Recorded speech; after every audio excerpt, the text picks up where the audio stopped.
ওপার বাংলার জনপ্রিয় নায়িকা দর্শনা বণিক কলকাতা জমিয়ে এবার বাংলাদেশে মুগ্ধতা ছড়াতে এসেছেন তিনি।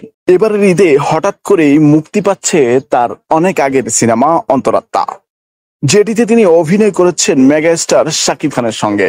কলকাতার নায়িকা ইধিকা মিমির পর এবার দর্শনা কেমন করবে সেটা অনেকটাই দেখে ফেলেছে দুই বাংলার দর্শকেরা। তবে সম্প্রতি আলোচনায় এসেছেন তার একটি নাচের ভিডিওর কারণে। ইংলিশ একটি গানে দুর্দান্ত নাচে তাকে দেখা গেছে। সাদা শর্ট ড্রেস আর খাটো জিন্সে যেন নাচের তালে তালে ধুতি ছড়াচ্ছেন। দর্শনের এমন পারফরমেন্সে মুগ্ধ তার ভক্তরাও। মন্তব্য করে তার নাচের প্রশংসা করছেন অনেকেই। সুপারস্টার শাকিব খানকে নিয়ে অন্তরাত্মা সিনেমাটির শুটিং শুরু হয় আরো কয়েক বছর আগেই। সিনেমাটি খুব দ্রুতই মুক্তি দেওয়ার কথা ছিল, কিন্তু বিভিন্ন কারণে তা হয়ে ওঠেনি। তবে এবারের ঈদে একদম আগ মুহূর্তে এসে সিনেমাটি মুক্তির ঘোষণা দেওয়া হয়।